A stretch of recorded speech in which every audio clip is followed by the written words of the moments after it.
नमस्कार आसतु नजर पकाइबा 10टी मुख्य खबर उपरे। आसिला ओडिशार अनलक 5.0 अक्टोबर 31 तारिख जाए बंद रहिब राज्यर समस्त शिक्षानुष्ठान, सिनेमा हल, स्विमिंग पूल, मंदिर और समस्त धर्मानुष्ठान।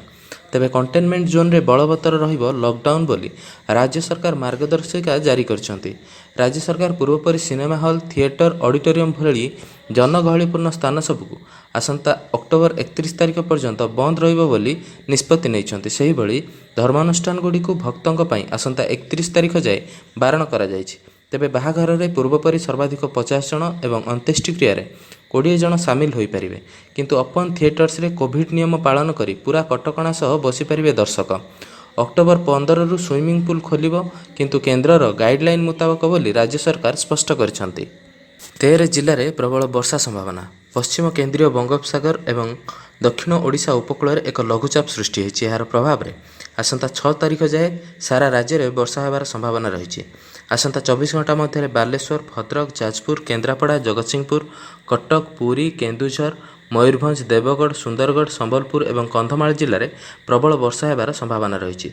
एने येलो वार्निंग जारी करा जायछि। तेबे 3 तारिख वर्षा परिमाण आहरी वृद्धि पाइबार संभावना रही। लघुचाप जो उपकूल घंटा को 40 रु 50 किलोमीटर बेगर पवन बहिब। यह दृष्टि रखी मत्स्यजीवी मानक अक्टोबर 5 तारिख जाए समुद्र मध्य को न जावाक परामर्श दि जाएछि। परिस्थिति उपर नजर रखा जिलापाल मानक गुरुवार स्वतंत्र रिलीफ कमिशनर कार्यालय पक्षर निर्देश दि जाएछि। भारत में दिन को 87 दुष्कर्म होउछि। नेशनल क्राइम रेकर्ड्स ब्यूरोर एक डाटा एवं चिंतार कारण साजिछि। भारत में दिन को 87 दुष्कर्म होउछि। महिला विरोध में 2019 में 4,05,861 अपराध होइछि। 2018 तुलन में महिला विरोध में 7.3% अपराध वृद्धि पाइछि। उत्तर प्रदेश में सर्वाधिक 59,853 अपराध होइछि। आसाम रे सबुठु कम अपराध होउछि। सेठारे 1 लाख लोकंक मध्यरे 117.8 महिला अपराधर शिकार होइछन्ति। बालिकांक विरोधर अपराध मध्य वृद्धि पाइथिबा एनसीआरबी डाटारू जणा पड़िछि। 2018 तुलन में 2019 रे 4.5% यह वृद्धि पाइछि। 2019 रे समुदाय 1.48 लाख अपराध होइथिबा रेकर्ड करा जाइछि। पुणी अस्त्रविरति उल्लंघन कला पाकिस्तान। 2 जवान शहीद, 4 आहत। पुणी अस्त्रविरति उल्लंघन करिछि पाकिस्तान।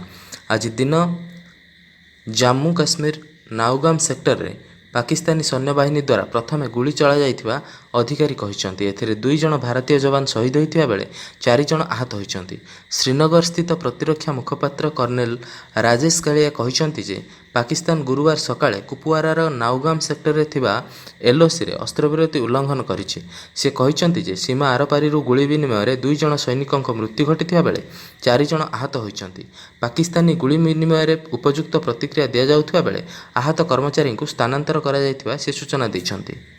विधानसभा आगे माँ बेकरे छुरी लगाई मारिदेवाक उद्यम करिछि पुओ। दीर्घ समय धरी एहिपरि चलिबा परे पुओ को काबू करबा सह माँ को उद्धार करिछि पुलिस। तेबे युवक जनक कहीं एभली करिसंती ताहा एजाए स्पष्ट होई नाही। मिलिथिबा सूचना अनुसार नयागढ़र युवक जनक होइथिबा बेले तांको ना जितेंद्र पाल बोली जणा पड़िछि। युवक जनक निज माँ को मेडिकल देखाइबाकू आनिथिले। तेबे आज विधानसभा चलीथिला बेले गेट सामने निज माँ के बेकर छुरी लगाई से मारिदेवाकू उद्यम कर। आजिठू पुरीरू गड़िब ट्रेन। पुरी रे आजिठू गड़िब ट्रेन। 4टी ट्रेन रे जीवा पाई यात्री माने बुकिंग करिसंती। पुरी अहमदाबाद, पुरी दुर्ग, पुरुषोत्तम एक्सप्रेस, पुरी सियालदा ट्रेन चलिबो। तेबे कोविड कटकणा भितर एही ट्रेन सबू चलिबो। ट्रेन चलाचल नहीं स्टेशन रे व्यापक व्यवस्था करा जायछि। यात्री माने 2 घंटा पूर्व स्टेशन रे पहुँचे। यह व्यतीत सामाजिक दूरता और मास्क पिंधिबाकू बाध्यतामूलक करा जायछि। आजिठू ट्रेन चलिबाकू थिबारु पुरी रेल स्टेशन को विशोधन करा जायछि। मार्च मासरे कोरोना कटकणा जारी हेबा परे पुरीरू ट्रेन चलाचल बंद रहितिला। एडमिशन पई आवेदन तारीख वृद्धि करिसंती सरकार। सोमवार जुक्त 3 एडमिशन पई प्रथम कटअफ मार्क प्रकाश पाइथिला। पूर्व वर्ष पर भुवनेश्वर बीजेपी स्वयंशासित कॉलेज उच्चशिक्षा छात्र मानक प्रथम पसंद रही। भूगोल कटअफ 93% रही बेले गणित 95.3% और प्राणी विज्ञान 95.5% रही। चलित वर्ष मोट 2,12,998 जन छात्र छात्री राज्यर 1,029 डिग्री कॉलेज रे एडमिशन पई आवेदन करिसंती। प्रथम पर्याय एडमिशन पई 1,58,540 जन को चयन करा जायतिला। ଗ୍ୟାସ୍ ଉପଭୋକ୍ତାଙ୍କ ପାଇଁ ଖୁସି ଖବର। ସେପ୍ଟେମ୍ବର 30ରେ ସରିଲା ମାଗଣା ଗ୍ୟାସ୍ କନେକ୍ସନର ସୁବିଧା। ଏବେ ଅକ୍ଟୋବର ମାସ ପାଇଁ ଏଲ୍‌ପିଜି ବିତରଣ କମ୍ପାନୀମାନେ ଗ୍ୟାସ୍ ସିଲିଣ୍ଡରର ଦର ନିର୍ଦ୍ଧାରଣ କରିଛନ୍ତି, ଯାହା ମଧ୍ୟରେ ରହିଛି ସବ୍‌ସିଡ୍ ଓ ଅଣସବ୍‌ସିଡ୍‌ର ଗ୍ୟାସ୍ ସିଲିଣ୍ଡର ଦର। ଗ୍ୟାସ୍ ସିଲିଣ୍ଡରର ଦର ନିର୍ଦ୍ଧାରଣ କରିଛନ୍ତି ବିତରଣ କମ୍ପାନୀ। ଅଗଷ୍ଟ ଓ ସେପ୍ଟେମ୍ବର ପରେ ଅଣସବ୍‌ସିଡ୍ ରୋଷେଇ ଗ୍ୟାସ୍ ସିଲିଣ୍ଡର ମୂଲ୍ୟ ବୃଦ୍ଧି କରାଯାଇ ନାହିଁ, ଯାହାକୁ ନେଇ ସାଧାରଣ ଖାଉଟି ଆଶ୍ୱସ୍ତ ହୋଇଛନ୍ତି। ଦିଲ୍ଲୀ ସମେତ ଅନ୍ୟ ସମସ୍ତ ରାଜ୍ୟରେ ଅଣସବ୍‌ସିଡ୍ ରୋଷେଇ ଗ୍ୟାସ୍‌ର ମୂଲ୍ୟ ସ୍ଥିର ରହିଛି, ହେଲେ 19 କିଲୋଗ୍ରାମ ଗ୍ୟାସ୍ ସିଲିଣ୍ଡରର ମୂଲ୍ୟ 32 ଟଙ୍କା ଯାଏ ବୃଦ୍ଧି କରାଯାଇଛି। ସୂଚନା ଥାଉ କି ଜୁଲାଇ ମାସରେ 14 କିଲୋଗ୍ରାମ ବିଶିଷ୍ଟ ରୋଷେଇ ଗ୍ୟାସ୍ ସିଲିଣ୍ଡରର ମୂଲ୍ୟ 4 ଟଙ୍କା ବୃଦ୍ଧି ପାଇଥିଲା। ସେହି ସମୟରେ ଦିଲ୍ଲୀରେ 14 କିଲୋଗ୍ରାମ ବିଶିଷ୍ଟ ରୋଷେଇ ଗ୍ୟାସ୍ ସିଲିଣ୍ଡରର ମୂଲ୍ୟ 11 ଟଙ୍କା 50 ପଇସା ବୃଦ୍ଧି କରାଯାଇଥିଲା, ହେଲେ ମେ ମାସରେ ଏଠାରେ 14 କିଲୋଗ୍ରାମ ସିଲିଣ୍ଡରର ମୂଲ୍ୟ 162 ଟଙ୍କା 50 ପଇସା ଶସ୍ତା ହୋଇଥିଲା।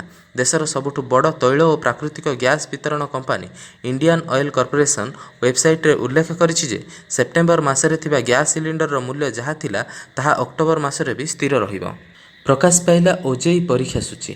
ଓଜେଇ ପାଇଁ ପ୍ରକାଶ ପାଇଲା ପରୀକ୍ଷା ସୂଚୀ। ଏଥର 3ଟି ସିଫ୍ଟରେ ହେବ ପରୀକ୍ଷା। ଅକ୍ଟୋବର 12 ଓ 19 ଯାଏଁ 2 ଘଣ୍ଟା ଅବଧି ବିଶିଷ୍ଟ ପରୀକ୍ଷା କରାଯିବ। ଚଳିତ ବର୍ଷ ରେକର୍ଡ ସଂଖ୍ୟକ ଛାତ୍ରଛାତ୍ରୀ ଓଜେଇ ଲାଗି ଆବେଦନ କରିଛନ୍ତି। ମୋଟ 79,800 ଜଣ ଛାତ୍ରଛାତ୍ରୀ ଏନେଇ ଆବେଦନ କରିଛନ୍ତି। ଏନେଇ ଅକ୍ଟୋବର 5 ତାରିଖରୁ ଆଡମିଟ୍ କାର୍ଡ ଡାଉନଲୋଡ୍ କରିପାରିବେ ଛାତ୍ରଛାତ୍ରୀ। ଲଗ୍ଇନ୍ ଆଇଡି ଓ ପାସୱାର୍ଡ ବ୍ୟବହାର କରି ଛାତ୍ରଛାତ୍ରୀମାନେ ଆଡମିଟ୍ କାର୍ଡ ଡାଉନଲୋଡ୍ କରିପାରିବେ। ଏନେଇ ସୂଚନା ଦେଇଛନ୍ତି ଓଜେଇ ଅଧ୍ୟକ୍ଷ ସୁଦୀପ୍ତ କୁମାର ଚାନ୍ଦ। ସୁଶାନ୍ତ ସିଂ ରାଜପୁତ କେସ୍ରେ ସିବିଆଇ 302 ଧାରା ଯୋଡ଼ିବ। ସୁଶାନ୍ତ ସିଂ ରାଜପୁତ କେସ୍ରେ ସିବିଆଇ ଆଇପିସିର ଧାରା 302 ଯୋଡ଼ିବା ପାଇଁ ବିଚାର କରୁଛି। ଏମ୍ସ ଟିମ୍ ସେମାନଙ୍କ ଯାଞ୍ଚ ରିପୋର୍ଟ ଦାଖଲ କରିବା ପରେ ଏହି କେସ୍ ଏବେ ଭିନ୍ନ ମୋଡ଼ ନେଇଛି ବୋଲି ସିବିଆଇ ସୂତ୍ରରୁ ପ୍ରକାଶ। ସିଦ୍ଧାର୍ଥ ପିଠାନି ଓ ନୀରଜ ସରକାରୀ ସାକ୍ଷ୍ୟ ହେବାର ସମ୍ଭାବନା ସୃଷ୍ଟି ହୋଇଛି। କୁପର ହସ୍ପିଟାଲ ପୋଷ୍ଟମର୍ଟମରେ ସୁଶାନ୍ତଙ୍କ ମୃତ୍ୟୁ ସମୟ ନ ଲେଖିବା, ଏହାକୁ ଅଳ୍ପ ଆଲୁଅରେ କରାଯିବା ଓ ଭିସେରା ରିପୋର୍ଟରେ ଡ୍ରଗ୍ ସମ୍ପର୍କରେ କୌଣସି ତଥ୍ୟ ନ ରହିବା ସିବିଆଇକୁ ସନ୍ଦେହ ଘେରରେ ପକାଇଛି। ଇତିମଧ୍ୟରେ ଆଉ ଏକ ତଥ୍ୟ ସାମ୍ନାକୁ ଆସିଛି ଯେ 13 ଜୁନ ରାତି 2ଟା-3ଟା ମଧ୍ୟରେ ରିୟା ଚକ୍ରବର୍ତ୍ତୀ ସୁଶାନ୍ତଙ୍କୁ ଭେଟିଥିଲେ। ଏହାର ସତ୍ୟତା ସିବିଆଇ ଖୋଜୁଛି। ଏମିତି ଖବର ଶୁଣିବାକୁ ଭଲ ଲାଗୁଥିଲେ ଆମ ଚ୍ୟାନେଲକୁ ଲାଇକ୍, ସେୟାର ଏବଂ ସବସ୍କ୍ରାଇବ୍ କରନ୍ତୁ।